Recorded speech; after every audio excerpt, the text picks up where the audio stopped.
Hi, welcome to CGTN. I'm Xu Mengqi, and we're now in the city of Wuhan, the capital of central China's Hubei province, to bring you a live coverage of the EU-China Light Bridge event, which was initiated to honor the 2018 EU-China Tourism Year. And to celebrate this event, 32 landmarks across 18 Chinese cities were and will be light up in the blue of EU flag to mark this event, and including this building behind me named the Yellow Crane Tower, which is an icon for the city of Wuhan. And now, at the desk, we have the EU ambassador to China, Hans-Dietmar Schweizgut, together with the consul generals from the French and British consulates in Wuhan, as well as officers from the Chinese Ministry of Culture and Tourism, the Deputy Provincial Governor of Hubei, and the Vice Mayor of Wuhan. They are about to co-launch the event.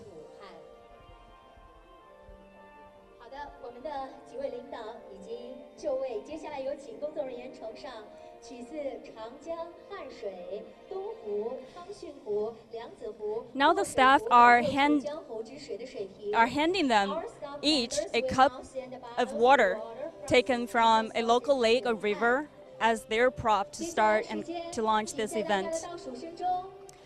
Now, for those of you who don't understand why, Wuhan is often referred to as a city of water. And now the countdown. Yeah. Right. Located at the confluence of the Yangtze River, which is China's longest river, and the Han River, the city is dotted with over 100 lakes, and that is a natural advantage Wuhan is taking to build itself as a green city. And later in the live stream, we'll give you an area view of the Yangtze River. And to mark today's event, the building in front of us, the Yellow Crane Tower, will put on a stunning 3D laser light show in a few minutes, with flying phoenix, dragons, an aquarium scene, and other vibrant animations. The tower is a popular spot with Chinese tourists because it's featured in some famous Chinese poems, and its international reputation perhaps also boosted a little bit after British Prime Minister Theresa May's visit earlier in January. There are some interesting legends about this building. One says that the tower was built in commemoration of an immortal who rode away from this mountain named the Snake Hill on a yellow crane. As you can see, the crane statue is right in front of us. Well, that has a strong sense of Taoism attached to it because in Taoism, crane symbolizes longevity. Now if we could zoom into the screen. Now on the screen, we're seeing photos of other cities participating in the EU-China Light Bridge celebration. Besides the Yellow Crane Tower in Wuhan, iconic sites in 17 other cities, including Beijing, Shanghai, Guangzhou, Shenzhen, and Chengdu, are also lighting up in the blue of the EU flag to build a symbolic bridge of light with Europe in honor of the Europe Day and the 2018 EU-China Tourism Year.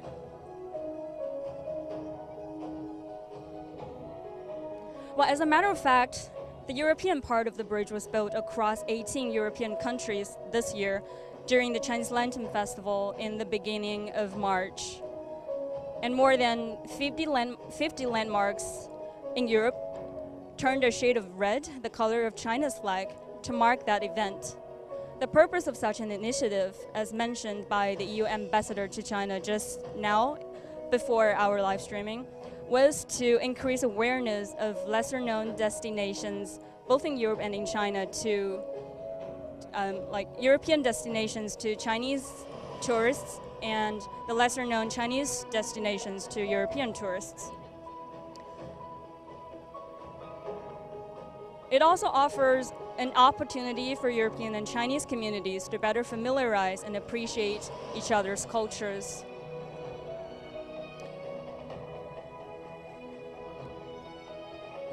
As you can see, right here we have a lot of audience, distinguished guests, and it's pretty crowded, so hi, I'm here. Yeah, so I'll be staying mostly back of the camera.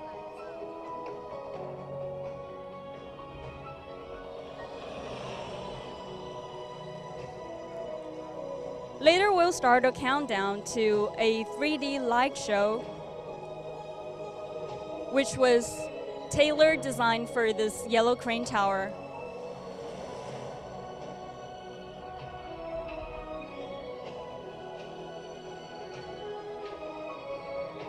And that we're seeing, the photo there is Wuhan, and we'll show you an area view of the city later as well in our live streaming.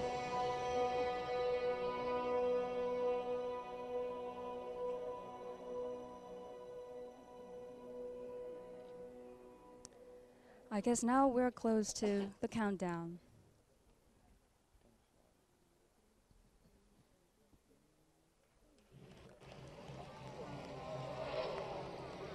Right there, the countdown to the 3D light show. The show is designed, as we were told, specially for the tower. Flying phoenix, dragons, and other vibrant animations will be projected onto the tower in vignettes set to music. The show will last around 6 minutes, and it's spectacular, I assure you, in itself, so I won't be commentating. Enjoy it.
Well, that is quite a show. I hope you've enjoyed it as much as I did. Well, just a few seconds ago, before the light show ended, we saw the Yellow Crane Tower alternate between an EU blue and China red.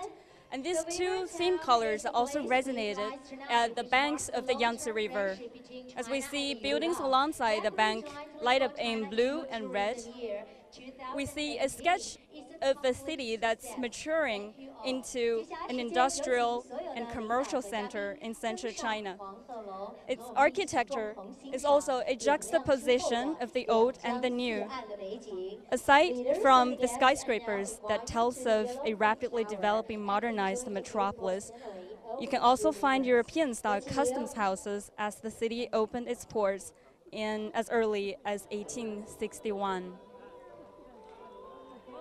A city of water entails the use of bridges. About 6 decades ago, the only way for people in Wuhan to travel between its different districts, as you might have guessed, is by boat. That changed after the Wuhan Yangtze River Bridge was built and opened to public traffic in 1957. The 60-year-old bridge carries a special complex for Wuhan people. Many of the previous generation have the Chinese character of Qiao in their name, which means bridge. Their names bore an important witness to the progress China has made in civil engineering. The building with the curve you're looking at now is the Wuhan Museum of Science and Technology. Like many parts of China, Wuhan has focused its energy on developing technology in recent years. But has always been a capital of cool, as punk music started here in the 1990s, and the sense of counterculture remains at its fore. Internationally, Wuhan is also building up its reputation as a green city. During Prime Minister Theresa May's visit to Wuhan in January this year, she made a stopover at the bank of the Yangtze River to learn about how local authorities are preserving the water resources and the life in it. In fact, Wuhan's landscape is often belied by its industrial look at first glance, but if you have a chance to see its lakes, mountains, and wetlands, you agree its beauty is indisputable. Often overshadowed by China's coastal provinces and cities, Hubei and Wuhan remain off the beaten track for most international visitors.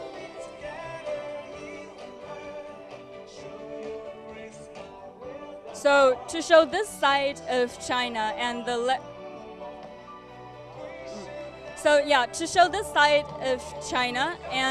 which is not often seen, and the lesser known destinations and cities in Europe is part of the objective of this 2018 EU-China Tourism Year. With that said, you probably should come to see Wuhan for yourself. I'm definitely coming back for a ferry tour that's said to offer a time travel experience back to the early 20th century's China. And yeah, so with that, we'll conclude our live streaming, and I hope you've enjoyed it.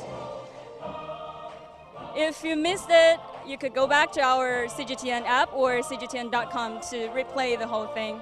Thank you for watching. I hope you've enjoyed it. Bye.